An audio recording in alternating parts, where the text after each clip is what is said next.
بینەرانی بەڕێزی کوردستان 24 لە هەرچێکن ساوتان لەبێ خۆشحاڵین لە پرۆگرامێکی دیکەی بۆ هەمان بە ئێوەی هێژا شاد دەبینەوە. دیارە لەم پرۆگرامە نوێیەدا بۆ یەکەمین جارە لە نێو هۆڵێک یان لە ئەستۆدیۆیەکی میدیای کوردیدا هەر چوار پارێزگارە بەڕێزەکەی هەرێمی کوردستان بە یەکەوە کۆ دەکەینەوە، گفتوگۆ دەکەین لەسەر پرۆسەی خزمەتگوزاری لە نێوان پارێزگاکانی هەرێمی کوردستان و هەماهەنگی نێوان پارێزگا و پارێزگاکانی هەرێمی کوردستان. بۆم بەبەستا بە خێراتنی بەڕێزان کاگازات تۆفیق پارێزگاری شاری هەڵەبجاکەین، هەروەها بەڕێز عەلی تەتەر پارێزگاری شاری دووهۆک،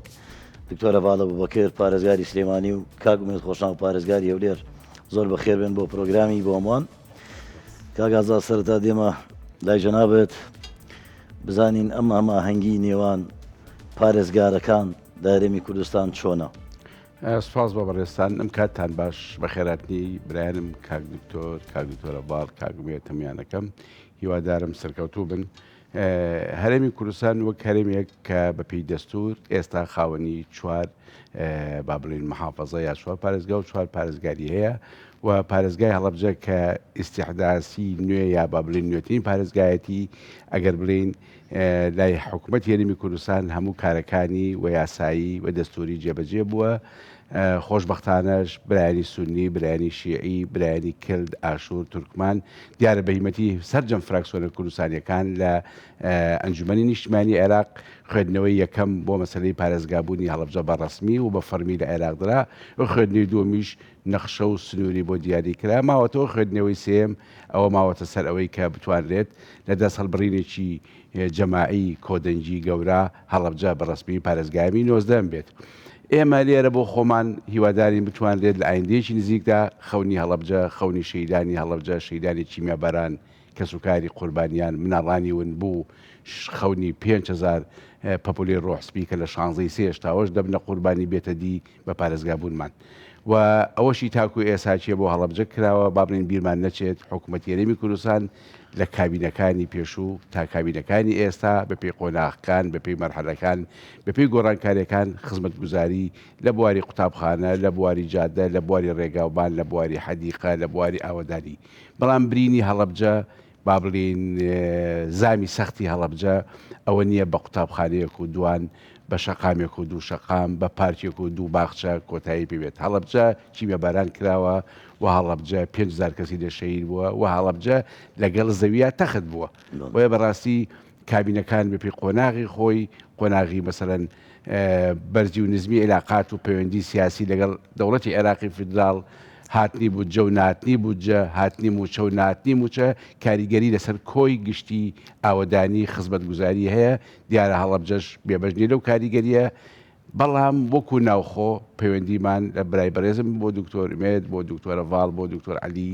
تەتەرەوە خۆمان پەیوەندیی باشمانەیە تەنانەت کە من بووم بە پارێزگا جەنابی کاک دکتۆرە ڤاڵ هاتووە سەردانی کردوین و لەگەڵ خۆشیە 30 ملیۆن دیناری بۆیە ناوین کە بۆ ئێمە و بۆ سەرەتا لەوانەیە خەڵبرێ دوو دەفتەر چییە خۆسارێک ناکە، بەڵام بۆ ئێمە هەنگاوێکی باشە و چونکە هەڵەبجە ئیستیحداسی نوێیە و هەڵەبجە تازە بوو بە پارێزگا. ویستم کاگازات بۆ ئەو کاتی کە دەست بەکاروی پێشنەیەکی باش و گونجاو بوو بۆ بەڵێ خۆ حکوومەتی هەرێمی کوردستانیش 500 ملیۆنی یاوینێتەوە، 500 کە ینی ئینکاری ناکرێ. بەس سەرەتا بە بەڕێستم بود برینەکەی هەڵەبجە و سەختی ئەوەی کە مەسەن هەڵەبجەیەکی تاوان ئەڵێن هەڵەبجە ناوەندێکە بۆ شارە زۆر بۆ هەورامان، ئەمە تەخت بووە، ئەمە تاجیر کراوە. مەسەن هەڵەبجەی چۆتە ئێران، هەڵەبجەی چۆتە ولێر، هەڵەبجەی چۆتە ئەوروپا، هەڵەبجەی هاتوۆتە هەڵەبجەی تازە. یعنی هەڵەبجە وەکو جوگرافیا ئەتوانم بڵێم شاری هەڵەبجە و خەڵکی هەڵەبجە بەشبەینەتی هەڵەبجە تاکە شارێکە لە کۆی جوگرافیای سەرزەوی کە ئێمە گۆڕستانمان لە کۆماری ئیسلامی هەیە، گۆڕستانمان لە شاری هەولێر هەیە، گۆڕستانمان لە سلێمانی هەیە، گۆڕستانمان لە هەڵەبجەی تازە هەیە، گۆڕستانمان لە لای هەڵەبجەی شەید هەیە. پێ وایە لە کابینەی داهاتوو خزمەتی زیاتر بۆ پارێزگایە بەڕێوە بێت، گرنگی زیاتری پێ بدرێت. ئێستا حالیان دوو کاری زۆر گرنگەیە بۆ هەڵەبجە کە ئەم کابینەیە ئیشی جدی تیا کردووە، بریتە لە جادەی یا با بڵێن پردی تۆقوت و پردی سازان و تەنگی سێمحەمەد. ئەم سێ کارە چووەتە ناو لای بەڕێز سەرۆکی حکوومەت، لای بەڕێز جەنابی جێگری سەرۆکی حکوومەت، لای بەڕێزان ئەنجومەنی وەزیران و ئاوەدانکردنەوە. کاری یەکەمیان کە بریتە لە جادەی تۆقوت و پردی تۆقوت پارەی بۆ دەرچووە و بۆ مقاولین دەرچووە و قرار بوو هەفتەی پێشووتر تەنانەت جەنابی سەرۆکی حکوومەت جەنابی جێگری سەرۆکی حکوومەت و زۆرێک لە وەزیرە بەڕێزەکان کە معنین بەو کارە بێن بۆ کردنەوەی تاخیر بۆ هیواداری نەگاتەیەکی یەک ئەوە بکرێتەوە خاڵی دووەمیان یا بڵێن پرۆژەی دووەمیان تەنگی سێبحەمە کە ئەویش هەموو پارۆشتەکەی بۆ دەرچووە ئەوە لە منتیقەی نەورۆڵی کە منتیقەیەکی گەشتیاری منتیقەیەکی جوانە پێویستی بەدەستی ئەوەدانکردنەوەی ئێمە ئەبەسێ بە بەمە و بە گەرمیانەوە پردی سازان هەموو شتێکی تەواو بووە و با بڵێن وەکو بازارچەیەک ئەتوانێت بکرێتەوە ئەگەر بتوانێت تەسیق لەگەڵ شوێنی تایبەتی خۆیان بکرێت ئەم کارانە هیوادارین کاری جدی حکوومەتی هێرێمی ئەم کابینەیە بێ شان بەشانی کابینەکانی تر چکە بەڕاستی ئێمە وەک حقەتێک بەبەز ئەوە نییە کە من هەڵەبجەیم یا بەڕێز دکتۆر عەلی یا دکتۆر ئومێد یا دکتۆر هەڤاڵ کە هەموویان هەڵەبجەین و بە فەخریش هەڵەبجەین هەموو کورد قەرزاری قەزەی هەڵەبجەیە قەرزاری نەهامەتیەکانێتی هەڵەبجە جینۆساید کراوە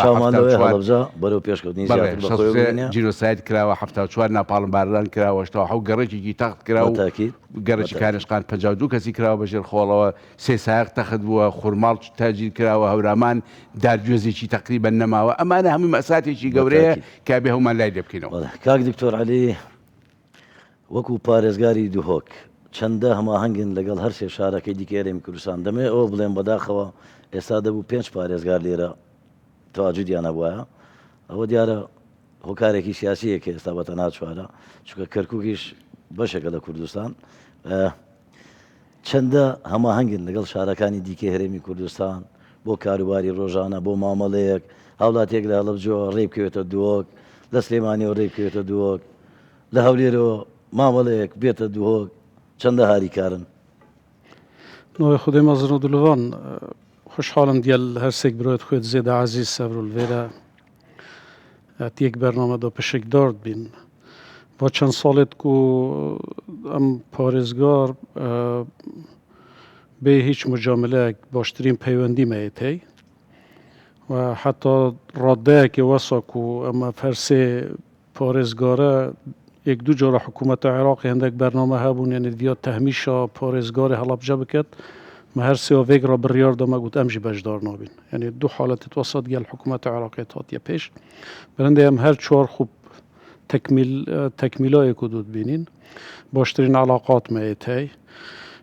gelek jara jî rojane bi telefona û SMS-a eger pêwîstî karekê harîkariyekê bernameyekê hemahengiyekê hebît em bi tensiqê gelek û dû dikeyin. Bûme ferq û ciyawazî jî nîne. Kurdistan nisbet me yek parçe ye. Elxaneqîn heta digehîte pêşiyabûrê û heta şingar nisbet me hemî wekû yek e. Serkeftina Helebce, serkeftina Mehemiya ye, serkeftina Hewlê, serkeftina Sulêmaniyê. Hemî parêzga و ڕووبەرێکی جغرافیەت زۆر خوشەویستت کوردستانê ne. Kêşel deverekê hebît kêşa Mehemiya ye. Serkeftin jî hebît ev serkeftina ya Mehemiya ye. Berendê jî em wî çavî berê xwe deynê. Her pêşkeftin û avedaniya em Sulêmaniyê li Helebce Hewlêr bibînin. Em wê pêşkeftina xwe û ya ayla xwe yani ya binemalet xwe danîn. Berendê bê ferq û ciyawazî kariyê tê tekirin. و تایبەت فترە کۆرۆنای دا jî hemahengiyeka zêde baştir hebû çunki em zîtir komvet bûyn. Baştirîn hemahengî twî serdemî de hebû yanî rojane me va parêzgara peywendî gelek de hebû. Nûker jî xoşbextane ew hemahengî zor baş ve zor pêz ya navbera her çwar parêzgara da heye û heta nûker jî ya berdewam e. زۆر باشە کاک دکتۆر هەڤاڵ خۆی هەر شار و ناوچەیەک تایبەتمەندێتێکی خۆی هەیە ئەمە بپرسم سلێمانیش تایبەتمەندی خۆی هەیە بە تاکید ئایا ئەرکی تۆ قورسترا یان ئەوانی ژەرکیان قورسە یان ئەرکی تۆ قورسترە لە سلێمانی لەبەرەوەی زۆر ململانەی سیاسی بەداخەوە لەم شارە ڕوویدا و هەبوو دا ڕابردیەکی زۆر نزیکدا بەناوی خۆی گەورە خۆشحاڵم لەگەڵم برا خۆشەویستانە وەکو یەک تیم لێرە ئامادەین لەم بەرنامەیە بە تایبەتی سلێمانی تایبەتمەندی خۆی هەیە بە درێژایی مێژووی هەتا بە ئیستا ئەگاوە ئیستا جیاوازدە هەموو قۆناغەکانی تر چووکە بە دەرفەتی و ئازادیانەی لەوێ هەیە و سروشتی ناوچەکەی و پێکاتی ناوچەکەی و هەموو هێزە سیاسیەکان لە زۆر کۆنەکانەوە لە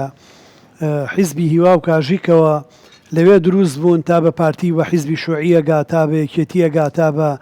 گۆڕانەکە تا بە هێزە ئیسلامیەکانەکە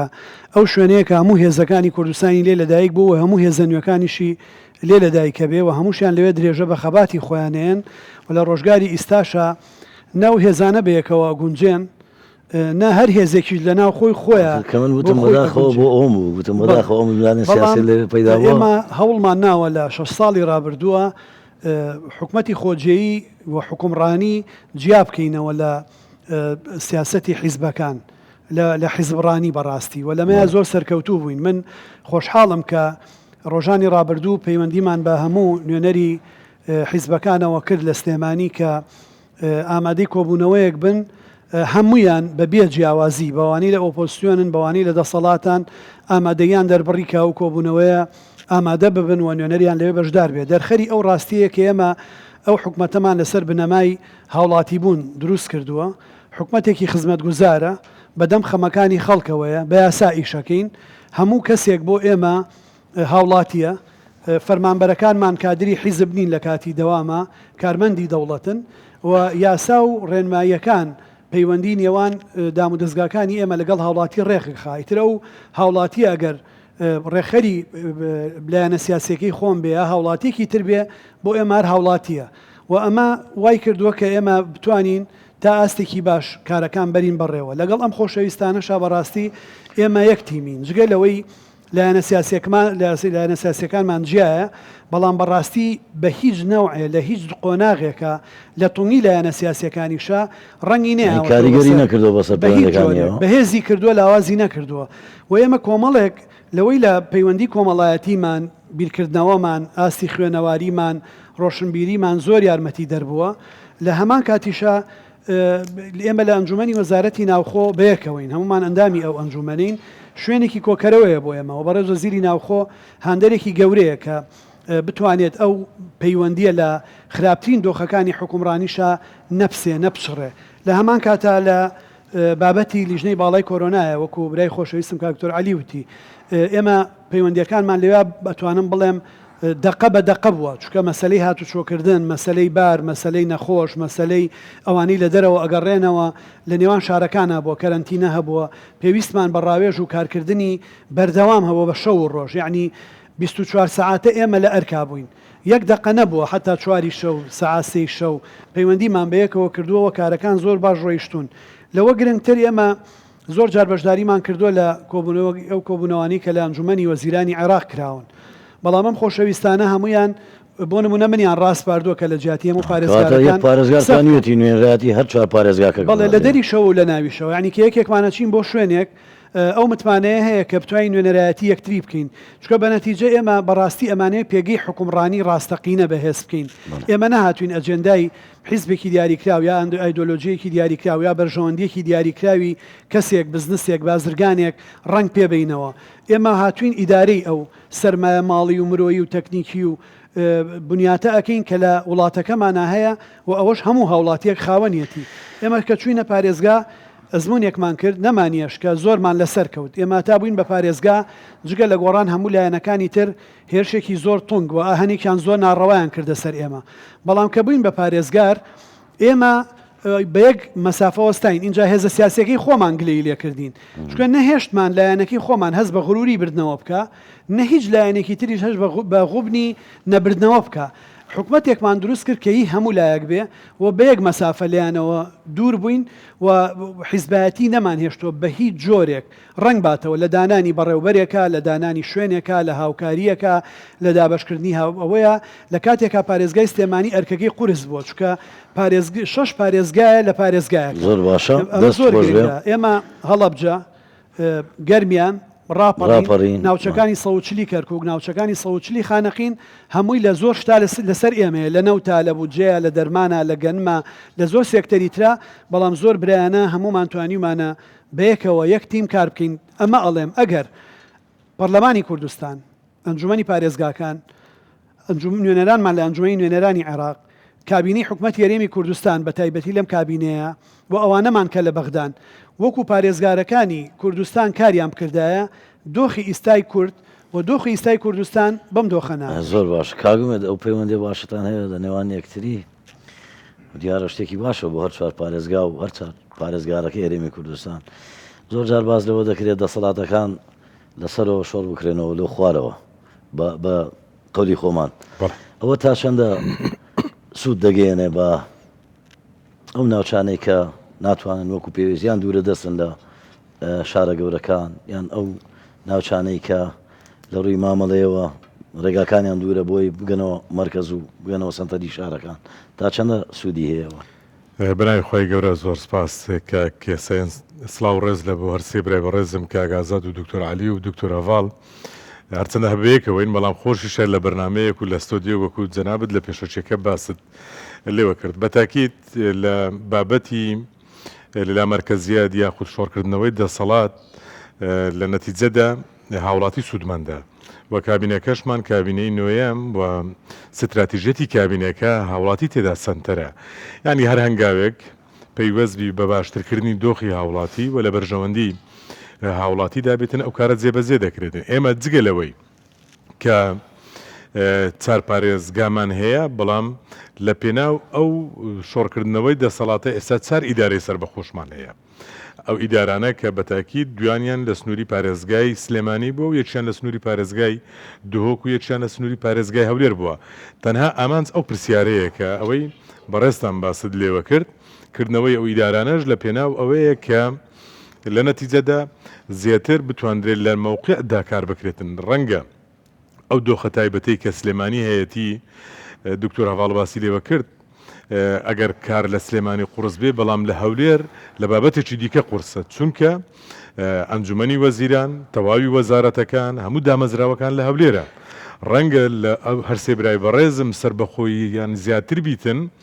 لەوەی کە دوورن لە وەزارەتەکان بەڵام لێرە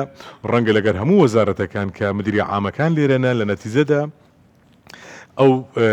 تێکەڵیە لە ئیش دروست ببیتم بەڵام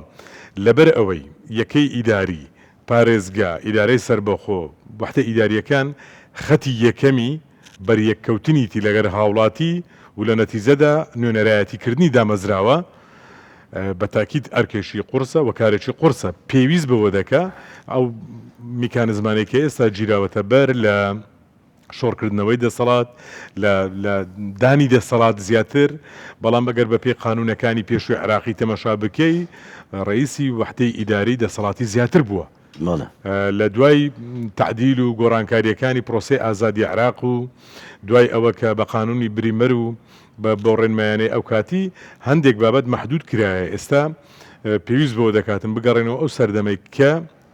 ئەگەر لە بەخەم و ئازارەکان لە بۆ معانەتەکان جاران دەگوترا پارێزگاری شارێک سەرۆکی حکوومەتیم شارەیە بەڵە بەتاکیدی ئێستا لە ڕووی عملیەوە وایە لە ڕووی عملیەوە وایە لە ڕووی دەستوریەوە وایە لە ڕووی یاساییەوە وایە بەڵام لەبەرەوەی ئەمە لە دۆخێکی نائاسایی بووینە هەندێک زەمان وای خواستیە کە دۆخی کوردستان نائاسایی بووە پەرتەوازایی دروست بووە متمانە لە نێوان هێز و لایەنەکان نەبووە کۆکەرەوەیەکە بۆ مؤسسات و دامەزراوەیەک چی بکرێ ئەو هەماهەنگی و هاوکاری و ڕۆحەتەی ئەو چوار پارێزگاری کوردستان لە دیدگای چێتە ناو خەڵکەوە ناوچینە سادەکەی خەڵکەوە بەتاکید لە دیدگایەکی نیشتیمانیانەوە کە پرسێکمان هەیە پرسی نیشتیمانێکە پرسی نەتەوەیەکە لە دیدگایەکی خاکویستنەوە هەموو ئەو شێشانە بەلاوە بندرێتن بەرژەوەندیەکانی گەل بەرژەوەندیەکانی خەڵک لە پێشی بەرژەوەندیەکانی دیکەدا بندرێتن و لەو کارەشدا کە ڕنگدانەوەی دەبیەوەی دکتۆر هەواڵ باسی لێوە کرد خۆ بەتاڵکردنەوە لە ئەجندایەکی دیاریکراو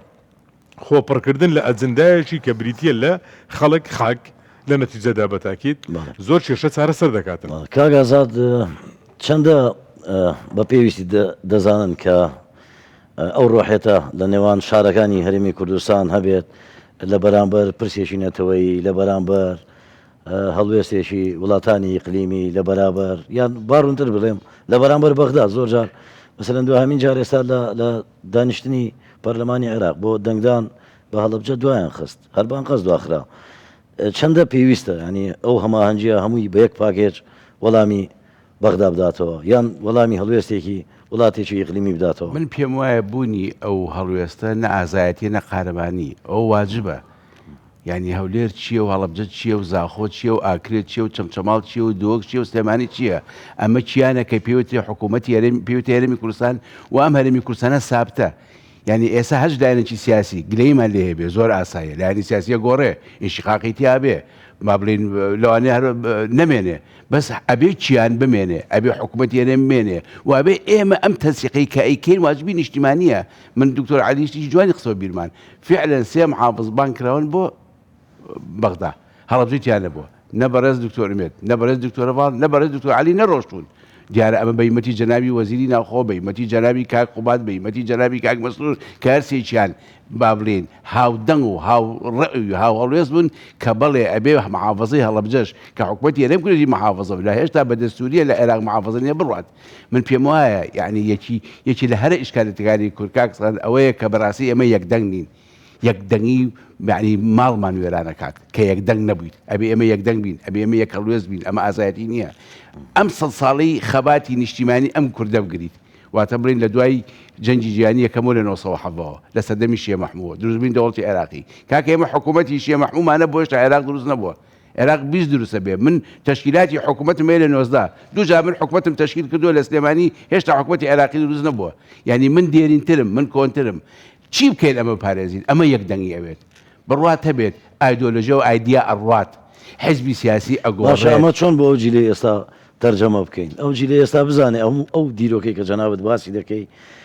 بە چەند قۆناغ تێپەڕیەوە بە چ ڕێگەیەک هەتا گەیشتمێتە ئێرە چەند جار حکوومەت تشکیل کراوە و کیانی خۆمانە بۆ چی بکەین تەرجەمە بکرێت بۆ ئەو نەوەی ئێستا تێ بگە ئەمە ئەبێ بە پلەی یەکەم پەروەردە و دەسەڵاتی سیاسی دەی بەرپرسە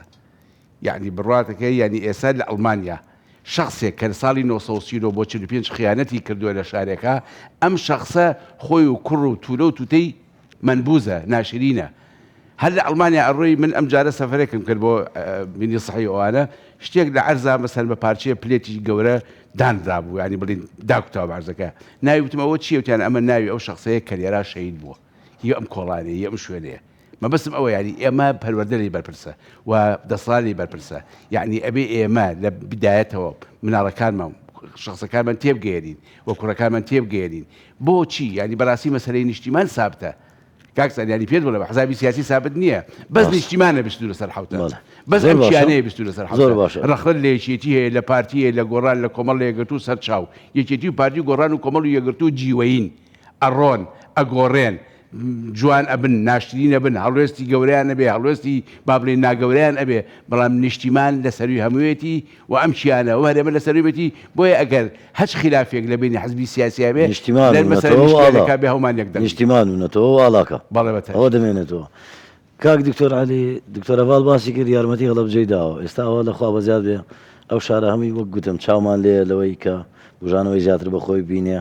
لەبەرەوەی هەڵەبجە با بڵێن شارێکی بریندار بوو پێشتریش پێیان دەگوت هەڵەبجەی شەید لەخوا بەزیاد بێ شەیدەکەیان لابرد ئێستا بۆی کاریگەری نەبێت لەسەر خەڵکەکەی زیاتر بەتایبەتی جیلی نوێ دکتۆر ڤاڵ باسی لەوە کردو یارمەتی هەڵەبجەیان داوە باشە دکتۆر دهۆک لە چ ڕوویەکەوە دەتوانێت یارمەتی هەڵەبجە بدا خۆی ئەف هەماهەنگیە ئەنجومەنی وەزیران چێت بیتن تاکید جناب سەرۆکی حکوومەتە هەرێما کوردستانی ڕێزدار کاک مەسوود بارزانی نەک جارێکێ دەیان جارە چت کومبوونەدا چ هەر جهەیەکی دیش بیت دایم بەحسل هەندێکی و بێی فەرق و جیاوازی خزمەتە هەمی پارێزگا و هەمی شار و کوردستانی بکەتن واتە وێرت ئەجندا حکوومەتە هەرێما کوردستانی و کابینا نەهێداژی بەردەوام بێ فەرق و جیاوازی ئەوە بخۆی حسابەهان دێتکەن کا کیش دەڤەر ممکنە بوو چ بابەت پتر پێویستی ئەو خزمەتە هەی وەکو پارێزگەها دهۆکێ هەر کارێکە کە ئەم بزانین و فعلەن دێشین هاریکاریە پارێزگا هەڵەبجەیان هەر پارێزگەها کادیکەین چه حالەتێکێک و خودی نەکەت ینی کێشەیەک ڕوودا بیتن یانژی ئەگەر پێویستی ئاڵوگۆڕە ئەزمونێ هەبیتن ئەزمونە کارکردنێ بێگومان هەڵەبجە ممکنەوە هەندێک ئەزمون هەبن مەنەبن یان مەل دهۆکی هەبن ممکنە پارێزگەها کادین من لێرە زیاتر ئەگەر وە بەرهێنەرێک بۆ نمونە بێتە دهۆک بیێ پرۆژەیەکی بازرگانی بکاتن لەو کاتەیە تۆ دەبینی لە دهۆک لەوانەیە هەبێ پێشتر پێشەوە بۆ بەرهێنرا ئەو جۆرە پرۆژە بازرگانیە بوونی هەیە تۆ دەتوانی بینێری بۆ هەڵەبجە ئاسانکاریشی بۆ بکەیت لەڕێی پارێزگاری هەڵەبجەوە. زۆنی ئەvە بمینتەvە سەر وەبەرهێنەری بخۆ ینی ئەوی نەکو ئەم وەبەرهێنەرە ئاڕاستەتکەین کە بچن کیڤە پرۆژە بکەن بەس ئەگەر ئەم بزانین وەبەرهێنەرێکە لە هەڵەبجە دەهێتە دهۆکێ یان سلێمانی دەهێتە دهۆکێ بتەکید بێگومان دەرگە خدمەتێت بۆ دەکری بن و ئەگەر ئەم بزانین وەبەرهێنەرێکی دهۆکێ یان کۆمپانیەکە دهۆکێ دەشێت چیتن پارێزگەهەکە دیە هەرێما کوردستانێ کارێ پرۆژە ئاوەدانی و خزمەتگوزاریەکەت بێگومان بوومەوەکو پارێزگە جێ شانازیە بۆ نمونە نوکە هەندێک کۆمپانیە دهۆکێ یان گەلک کۆمپانیە دهۆکێ نوکە سنووری پارێزگەها هەولێرەدایە کارێ وەبەرهێنارێتکەن و کارێ پرۆژێت خزمەتگوزاری و ئاوەدانیە جێبەجێتکەن ئەvە بوومە جهێ زۆر زۆر ئێشانازیە هەمان تەرتیب مە پێخۆشە پتر بچنە پێش ینی بەرەف سلەیمانی و بەرەف هەڵەبجەژی بچن بووەیەکێم هەمی وەبەرهێنەر یانژی ئەف کۆمپانیەت و فعلەن شیاینە دەورێکی کاریگەر ببینن ئاوەدانکردنا دەڤەرامەدا مە پێخۆشە ئەگەر ببێن بچن وە دەڤەراژی پرۆژە بکەن بەسەوە بێگومان مەسەلا پرۆژێ تەندەرینگێدا و یەت حکوومەت هەرێما کوردستانی تێنە ڕاگەاندن هیچ بربەستێک نەبووە بۆ هەندێک پشکدار ببن مەسەن بۆ نمونە پرۆژێ بازارکردنا گەنمی مە زۆر پێخۆش بوو ئەنی جها کۆمپانیە دهۆکێ دوو کۆمپانیا قەیوان سلێمانیە و کۆمپانیا خوشناوە هەولێرێ پرۆژێ مەزنێ بازارکردنا گەنمی مە ئەو تەسلیمی بۆ هەردوو کۆمپانیا کرد جها و کۆمپانیەکە دهۆکە ڕێبەت بۆ هەندێ فعلا ئەvە ئەم بشین ئەvێ بربەستێ بشکێنین یان ئەم بێژینێ ئەvێ بەستەلەکی بشکێنین و کۆمپانیەت سلێمانیە بەزبێت سلێمانیە کار بکات کۆمپانیەت هەولێرە بەزبێت هەولێر هەبێ باشترە بەرهندێنە فعلا ئەمێت شێڤ دوو کۆمپانیا بینینە دهۆک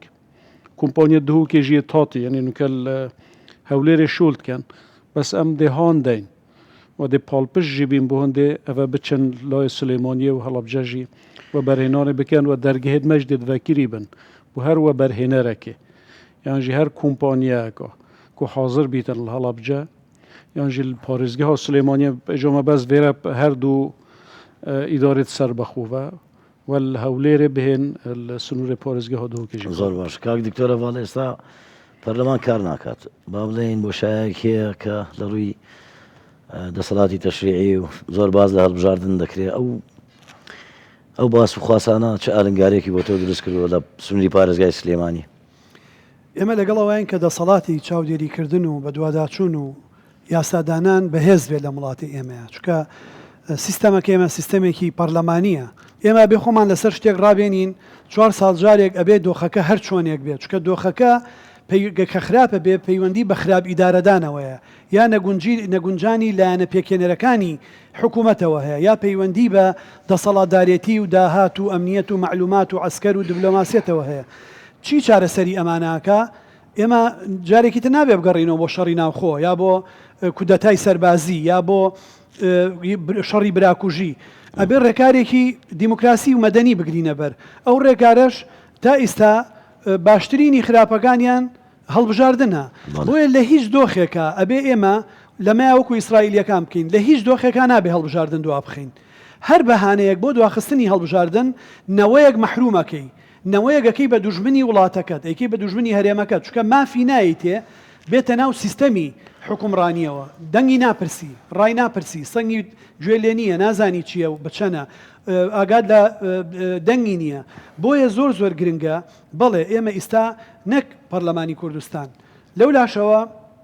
ئەنجومەنی پارێزگاکان نەماون لەو لاشەوە دەسەڵاتی دادوەری لاواز بووە لەو لاشەوە نوێنەرەکانمان لە ئەنجومەی نوێنەرانی عێراق بەدەر لە دەستور مامەڵی زۆرینەوە کەمینیان لەگەڵاکرێت نەگەو تەوافقی کە عێراقی لە سەردامەزراوە نەگەو تەوافقی کە دەستوری پێ تێپەڕەندراوە بۆیە ئێستا ئێمە لە هەموو ناوەندەکانی یاسادانان و چاودێریکردنە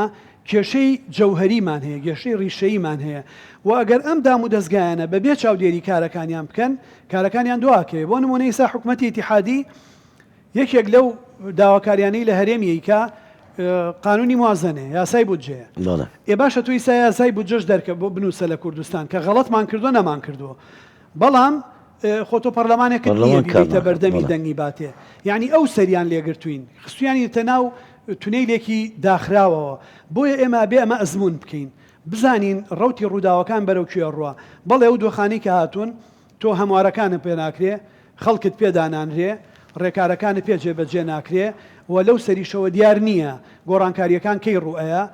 خەڵکی ژێزە سیاسیەکانیش لەمە بۆ بارگرش بوون چونکە ئومێدی گۆڕانکاری لە ڕێی دەنگدانەوە لاواز بووە گەلەوەی لە 4 هەڵبژاردننی ڕابردووە لە کوردستان و عێراقا پرۆسەی دەنگدان و پرۆسیان پرۆسە دیموکراسیە شکستی هێناوە کەمینەکانن حکومەکەن نەک لە بەشە زۆرەکەی هەر نەچۆ بۆ دەنگدان بۆیە بەڕاستی مەیسا لە قەیرانێکی قوڵی حکومڕانیە چ لە عێراق لە بە هەمان شێوە لە کوردستانیش وەکو بەڵام کاک دکتۆر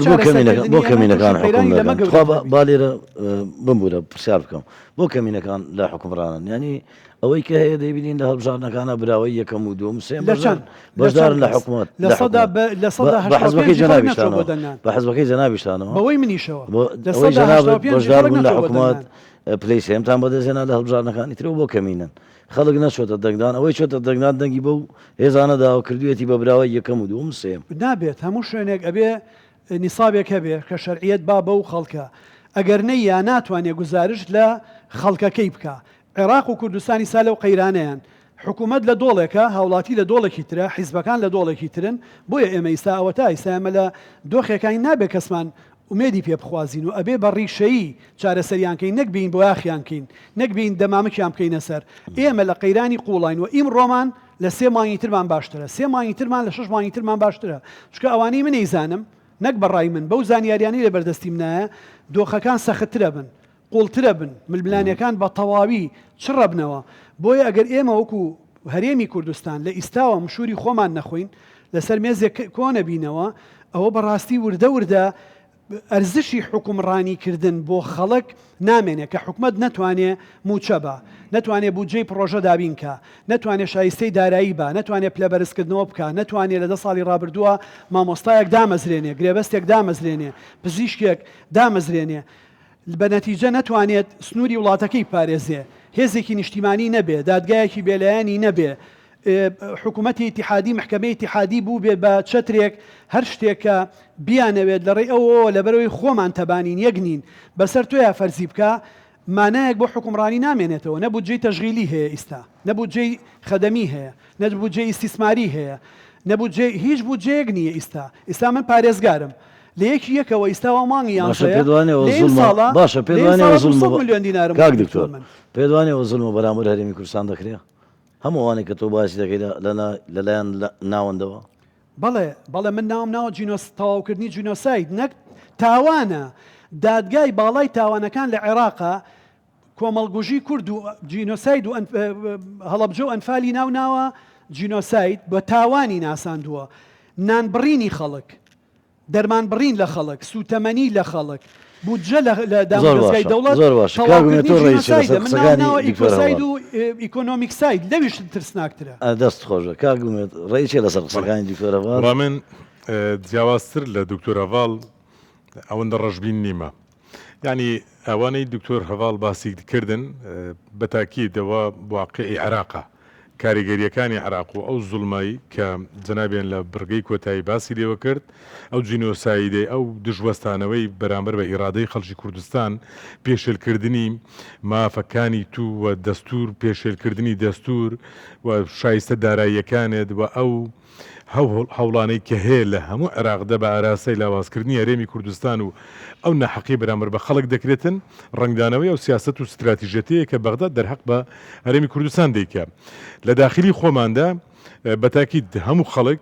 خوازتی ئەوەی هەیە هێزەکان لێکتێگەیشتوتر بن ئەگەر یەکسەنگەری ژنەبن چونکە یەکسەنگەری مەسەلەی باوەڕیە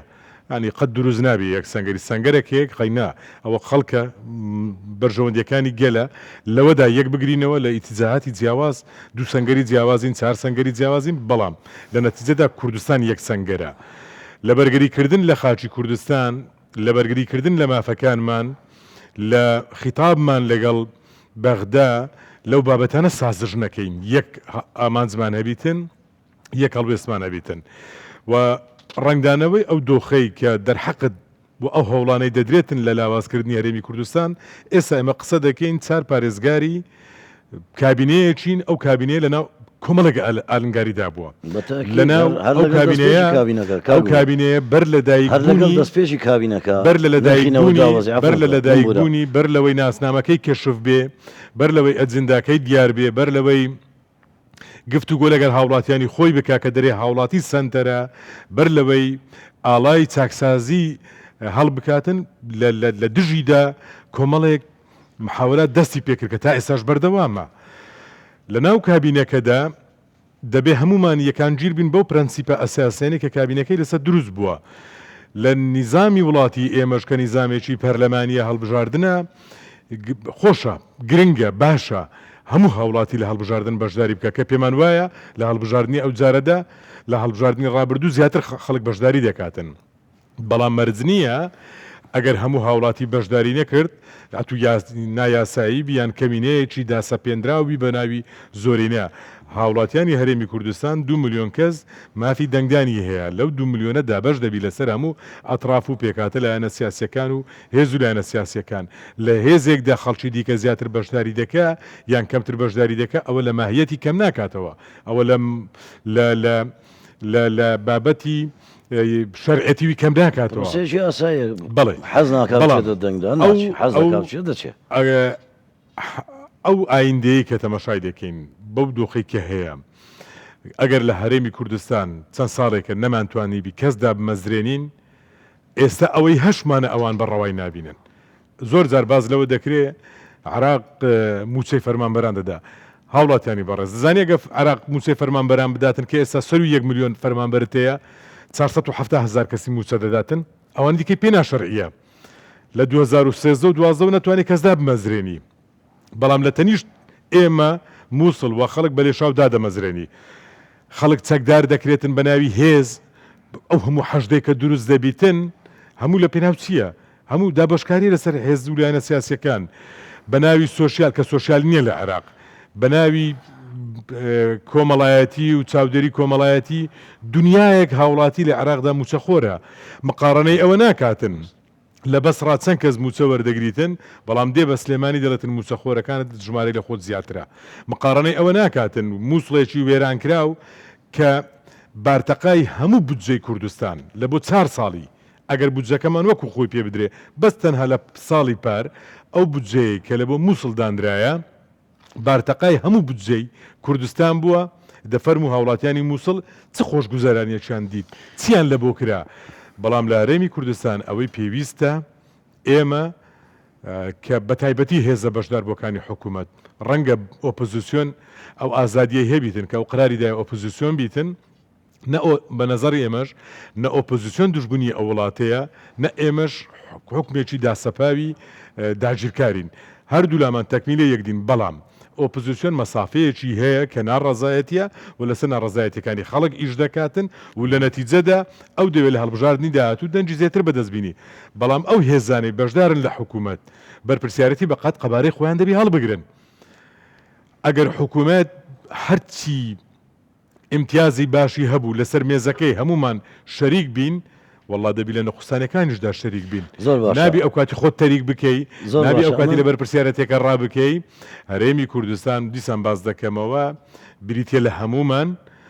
و زوڵمێک لە بەغدا لێمان دەکرێت دەبێ ئاراستەکانمان بەرەو ئەوەی کە لە بەغدا زوڵممان لێ دەکرێتن لەوێ یەک بگرین لە داخلی خۆشمان منافەسە دەکەین حیزبەکەی دکتۆر هەڤاڵی چەند کورسی دەینی پیرۆزی بی حیزبەکەی من چەند کورسی دەینی پیرۆزی بی حیزبەکەی کاگازادی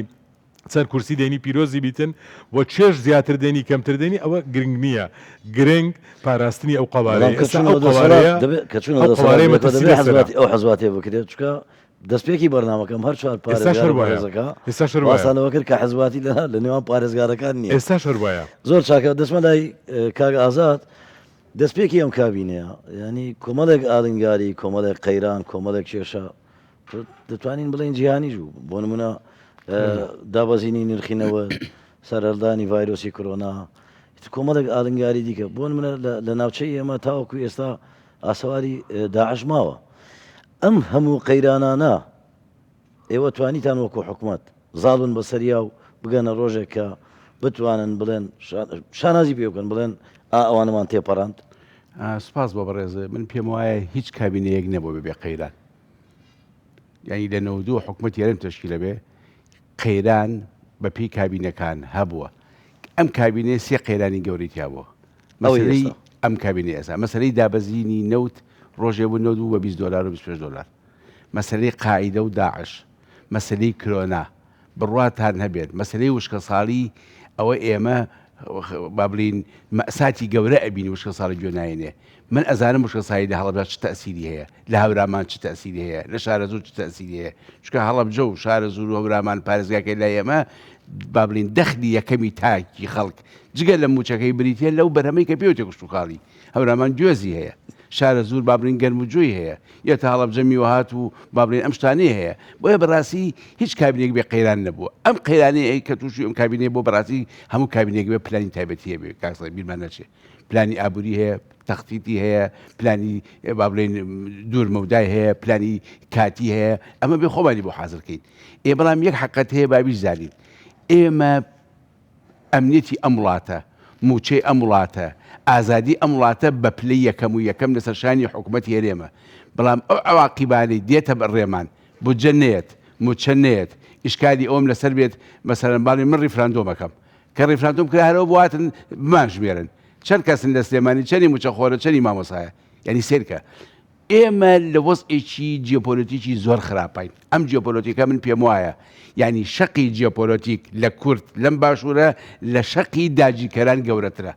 ئەمە ئیشکارەکەی بۆیە ناتوانانی بجوڵێتەوە بۆیە ناتوانانی هەناسەبەی ئەم نتوانی هەناسەدانە کاریگەی لەسەر هەموویە بێ من پێم وایە لەم کابینەیە سەرباری هەموو قەیرانەکان بە پێی توانە خزمەتگوزاری بە پێی توانە ئیش بە پێی توانە ئەتای مادی ئەتایی معنەوی جوان هەبووە بەڵام بیرمان نەچێت خەڵک سێری حکوومەت هێرێمەکە کە موچەی نییە خەڵک سێری حکوومەت هێرێمەکە کە ئازادی نییە سێری حکوومەت هێرێمەکە کە با بڵین ئەمنیەتی نییە ئەمە کاری یەکەمێ بێ حکوومەتی هێرێم جێبەجێ بکە من ورتر لێکیەوە من ئەڵێم مەسەرەن سێرکە ئەرازی متەنازی عەلەی نێوان ئێمە و حکوومەتی ئەمڕۆی عێراقی نوێ واتە نێوان حکوومەتی هێرێم و عێراقی فداڵی نوێ بەقەت هەموو ئیسرائیل و فەلەستینە لە تۆ بزانێ ئێستا لەسەر ئیسرائیل و فەلەستین چ کێشەیەک چ پارەیەک چ زەخمێک چ جەنگێکە بۆ ئەمەی من نەبوو بە کێشە ئەمە بۆ نەبووە بە خەم بە سێرکە مەسەرەن بنیەتی اقتصادی کوردستان پێشەوەی بێنە بەرنامەکەی بەڕێستەوە سێ چوار خۆڵی بەڕاستی دکتۆر ڤاکسی جوانی کرد ئێمە لە 30 ساڵ حکمڕانیەکەین نەمانتوانیوە بنیەتی اقتصادی وا دابنین لانی کەم قەرزار نەبین لانی کەم 2 دینار 2 دۆلارمان هەبێت بەشی 4 مانگ معاش بین بۆ ئەم 4 مانگ ڕوو نەکەینە 600 ملیۆنەکە گەشت 600 ملیۆنەکە نەگەشت بۆ بەسێ دووسەیان لە فڵان بانک دووسەیان لە فڵان بانک ئەمە ئیشکالێکی گەورەیە ئێمە خۆشمان مقەسیر بووینەوە ئێمە خۆشمان با بڵێن کوردبین بووینەوە بیرمان نەچێت حکومڕانی هەرێمی کوردستان بەم جیۆپۆلیتیکەی کە هەیە بەم جەوەی کە هەیە ئێستا من ئەتوانم بڵێم عەتای حکوومەت لە بواری ئابووری لە بواری ئازادی لە بواری با بڵین بنیادنانی دەوڵەت زۆر زۆر زۆر زۆر فەرقیە لە شوێنەکانی تر کاکە تۆ بڕۆسەری دەرودراوسێ بکە یا من حەقەتێ بە تۆ بڵێم یعنی فەردەیەک پەتاتە کاکەڤاڵ باسمان کرد بە 3000 فەردەیە تەماتە بە 3000 6,000 چی ئەکات یعنی 15,000 مساوی عەفوم کەی بە $10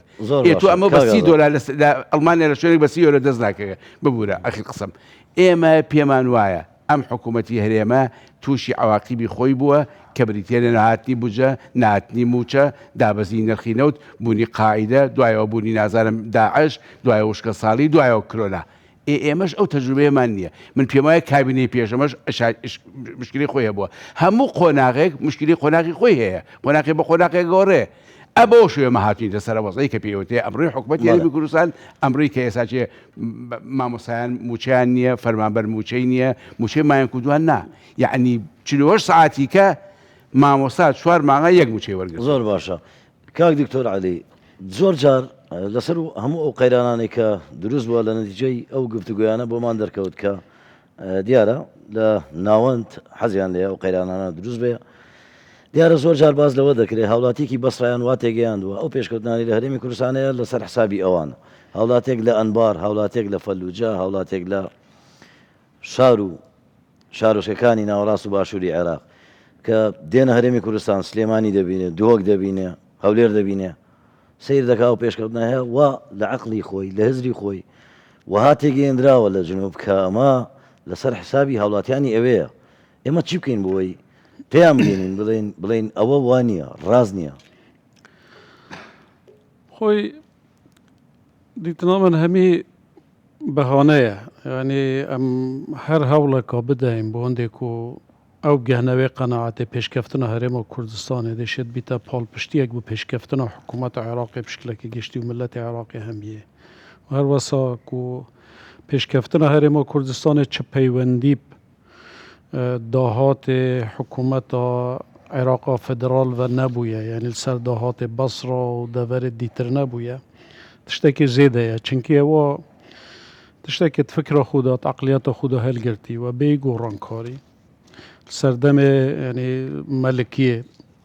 سەردەمێ کومارێت ئێکدیفێکی حتا 2003 و مخابنی و پشتی 2003 ژی ئەو گۆڕانکاریە کومە هەزرت کردێت عقلی عربی وەت عقلی عێراقیدا پەیدا بیت پەیدا نەبووە پێشکەفتنە پارچەیەکە دیا ئاخە عێراقی پێشکەفتنە خو نەزانن بەرەکس ینی محاولاتێت ژناوبرنا وەکی دکتۆر هەواڵێژی ئاماژە پێدای فعلا حتا وێ لەحزێژی محاولات جنوسایدکردنا gelekê evet جنوساید zanî mesela bû nimûne جنوساید tinê ewnîne tu miletekê kîmyabaran bikê wekî Helebce demê tu miletekê birsî bikey tu mûçey lê bibirî tu hemî imkanata lê bibirî xirabtirîn zaman yani ew bû ku Herêma Kurdistanê tûşî şerê yani tûşî hêrişa Daeş bûyî توی سەردەمی دا حتا بچووکترین چەک یعنی فیشەکێ دەبانجێژی قەدەغە کرد واتە دێتە چ دڵخۆش بیتن و ئەڤە حکوومەتێکە فعلا دێ محاولا پێشکەفتناتەکەت بەر هەندێژی یعنی حکوومەتە عێراقی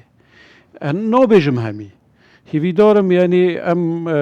ئەو جانبێوێ یعنی گەش ببینین یە سپی ببینین مە نەوێتن کێشە دروست ببن بەس محاولات ئەون و ڕێگێت پێشکەفتنۆمە بگرن قەینۆکەت تو موچەی بوو منە هەنێری نەهنێرە ڕێکێ بدە ئەو سەروەت و سامان و کانزایت خودێ داییک و خودێ دایەمە و سەرعەردێمە دایەمە و بەری هین هەبن بەری وجودە هەوە هەبیت بەری ناوێ هەوە تاریخیدا هەبیت ئەمل سەروی عەردی بووینە سەروی سامانی و وی داهاتی و ئەوەیە مەبووە باشە تو ڕێ نادەیە من موچەی نادەیە من بوو منە هەنێری استحقاقاتت منت دەستوری نادەیە من ڕێکێ بدە ئەس خوب بژینم ڕێکێ بدە من ئەو تشتێ خودێ دایە من ئەژی وەکیتە وەکی هەمی ملەتێ دنیای بخوو بفروشم نە موچەیژی بووتە ناهەنێرم موچێژی بووتە ناهەنێرم و ناهێلم ئەوێ خودێژی دایەتە سەر عەردێتە تو بخۆ مفای لێ وەربگری ئەوە خراپترین سیاسەتە شوفینیستانەیەک و تاریخە عالەمێدا هەبوویە لێ گەل هەندێ داژی کاتم زۆر کەمەوە ئەوێدی پێشکەفتنە و هەرێما کوردستانێدا هەی سەرەڕای هەمی ئەف قەیرانێت هەی و ساڵێت دیماهەیە تایبەت پشتی ناڤەڕاستە ساڵە 2020 ئەلحەمدولیلا ئەمێت شیای پەول و کوششا بێوچان و بێ ڕاوەستانە جەنابێ سەرۆکی حکوومەتە هەرێما کوردستانê پرۆژێ ویە مەزنê çaksaziyê da rêkxistina dahatê Herêma Kurdistanê da rêkxistina bac û dahatî da nek zêdekirin wekû xelkê bij zêdekirin ne rêkxistina wê ve cêbecêkirina ew hemî bendê ku Perlemanê Kurdistanê derçû heta nû ke netadine cêbecêkirin dahatê Herêma Kurdistanê zêde bû ew dahatê heyî gel parê firûştina neftê yê pêştir ku çû sererayê hindê ku neft gelek jî dabezî bû lê em ê tişiyayî gelek proja bikeyin gelek destkeftmeyê hebûyî ez dê nimûneyeka biçî bû te yînim me berê da hitatên Tirkiye hatin nûke besil parêzgeha dihûkê projeyekê destpêşxeriya Cenabê Serokê Hikûmeta Herêma Kurdistanê gel hikûmeta Hollanda û istifade teknolojiya we nûke 700,000 tanê petata ku têra hemî Iraqê diket bes parêzgeha dihûkê tê berhemîna. Zor spas. Kak Diktor Heval çi bikeyin boî ew ezmûne û ew herêma biparêzîn. Eger bi Kurdî welam dinەوە ئەوە لەوانەیە ئاراستەیە هەردووکتان بکەم بە کوردی وەڵام دەم چکە کاتەکەم زۆر کەمە لەوانەیە حەقشمان خواردن بەڵام داوای لێبوردن نەکەین. ئەوەی زۆر چی بکەین بیپارێزین بە کورتیەکە ئێمە دوو نمونەمان هەیە نمونەیەک پێش 2005 پێش پرۆسی ئازادی عێراق کە ئێمە هیچ شتێکمان نەبوو حکومەتی عێراقیش لە بانی مەقانەوە چۆن چەماڵی ئەوە کرد ئاڵتون کۆپری وا لێ کرد هجوومیە کرد لە شوێنەکانی تری ئەیە لە فایدەوە لە شوێنەکانی ترەوە بۆم بۆ دهۆک بەڵام ئێمە خۆمانە بر بەڕێوە چونکە ئیرادەیەکی هاوبەشمان هەبوو بەرپرسەکان ئەگەر لە خەڵک هەژارتر نەبوو بن وەکو ئەوان بوون لە جلیانە لە پێڵاویانە لە ئۆتۆمبیلیانە لە ژیانیانە لە سەفەرکردنیانە بەڵام کاتێ جیاوازی چینایەتی دوای 2005 دروست بوو پارەیەکی زۆر هات و حیزبە دەسەڵاتدارەکان بۆ خۆیان قۆرخ کرد کە دراوسێکەیە بینێ ئەوەی دوێنێ پێڵاوی لەم قەرزە کرد پێچوو بۆ وەزارەت بەڵام ئیستا بە سینیەک خواردن ئەڵێ نانی شوان زۆرینیان هاورەتن بۆ ڕاستەخۆ پێیانڵێ پێم وتون ئەو جیاوازە چینایەتیە لە میلەتی دابڕین چارەسەرەکە چییە؟ ئیستاش ئەگەر داهاتی گشتی ئەم کوردستانە لە حیزبەکان ببڕێ دەستی حیزبی لێ ببڕێ بخرێتەوە بەردەستی حکومت زۆر باشتر لە پێش 2005 بەبێ عێراق بەشی هەموو شتێگەکە بەبێ داهاتی نەوت بەشی هەموو شتێگەکە بۆیە گرنگترین شت بۆ ئێمە ئەوەیە کە لە سەرەتاوتم بۆ عێراقیش عێراق ئێمەی بند کردووە کە تۆ کەسێک چەند تاوانبار بێ کە ئیخەیتە زیندانی ئەبێ ئاو کارەبای هەبێ بێ سێژەمە خواردنی هەبێ بێ تەندروستی باش بێ ئەوی ئێمەی خستۆتە زیندانیەکەوە بەڵام ناژەڵێ بچین بە ڕێگەی خۆمانەوە بچین خۆشمان ئەوە بکەین ئەمە ژەگەڕێتەوە بەڕاستی بۆ ئەوەی ئێمە نەمانتوانیەوە مخاتەبەی نەعقلی دەسەڵاتدارانی عێراق بکەین نەی هاوڵاتیان منەوێ دڵنیاتان کەمەوە لە دوای 2014 نە سەیری کە بەڵێ لە دوای 2014 هاوڵاتیانی عێراق بڕوا بە حیزبە دەسەڵاتدارەکان و حکومەتی عێراقی ناکەن کە باسی کوردستانە کا بڵێ بەشی ئەوی خواردووە بۆ چونکە ئەگەر تا 2014 پارە هات پێ لە چواردەوە لە ساحەفەکەیان بڕیوە چەند مەکتەبیان دروست کردووە دروستیان نەکردووە باشە ئەگەر بەس دەسەڵاتحەفەکەی کوردستانیان لە ئیعمارە خەرج کردا ئیسا هەموو ئەوەکو کوردستانی لێهات بوو دووهەم ئەوان هاتن لێرە چوار شەڕی داعشمان بۆ کردن داعشمان بۆ شکانن و ئەوان بەلایەنی کەمەوە 4 ملیۆن کەڵکیان ئاوارە بوو لێرە بەس خوا و خۆیان و ڕێکخراونی و دەوڵەتەکان ئەزانێ کە تیکەی دەمی مناڵی ئەم کوردستانە دراوە بەوان کە خۆمان موچەمان نەبووە ژیانمان نەبووە موچەی سەرجێدەستی داعشیەوە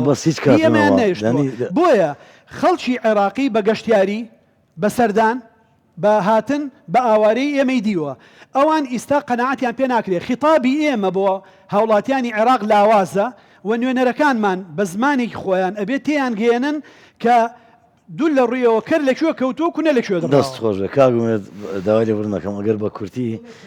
پێم بڵێ چی بکەین بۆی ئەو هەرێمە پارێزین بۆی ئەو دەستکەوتانێک کە لە کوردستان بە بەراورد لەگەڵ شار و شارۆچکانی ناوەڕاست و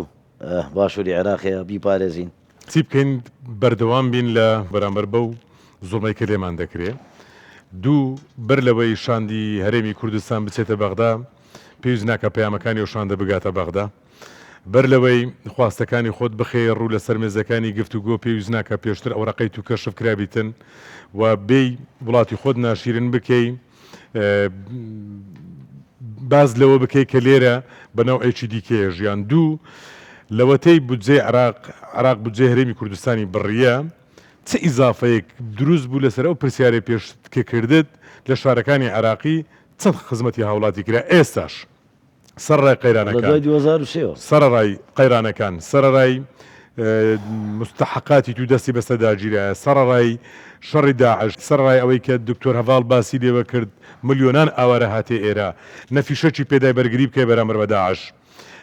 نە ئاوارەکانی خۆشی بەخێو کرد کە پێی نەحەوانەوە ئەمنێتی ئێستاش ئەمنێتشی نالەبارە نەتوانی دەعمت بکە لە ئاوارەکان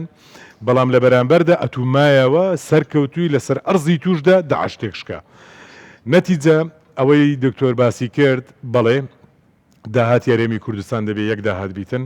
سنوورەکان قایمتر بکرێ ڕێ لە قاچاقسێتی بگیرێتن حزب هەیمەنەی نەبی بەسەر سندوق و داهاتی دەوڵەت هەیبیتن و هەیمەنەی هەبیتن و قانون و یاسا و ڕێساکان دەستڕێکی بەرنامەکەم کۆتایی بهارەوەی تر وازمێنە سپاسان دەکەین ماندوومان کردن ئێمە خۆشحاڵ بین کەەوە هەر چوار پارێزگاری هەرێمی کوردستان ئەو هەمانجێ لە نێوانیاندا هەیە بینەرانی خۆشەویستی کوردستان 24 سپاس بۆ ئێوەش کە تا ئێستا لەگەڵمان بوون هەمیشەتان شاد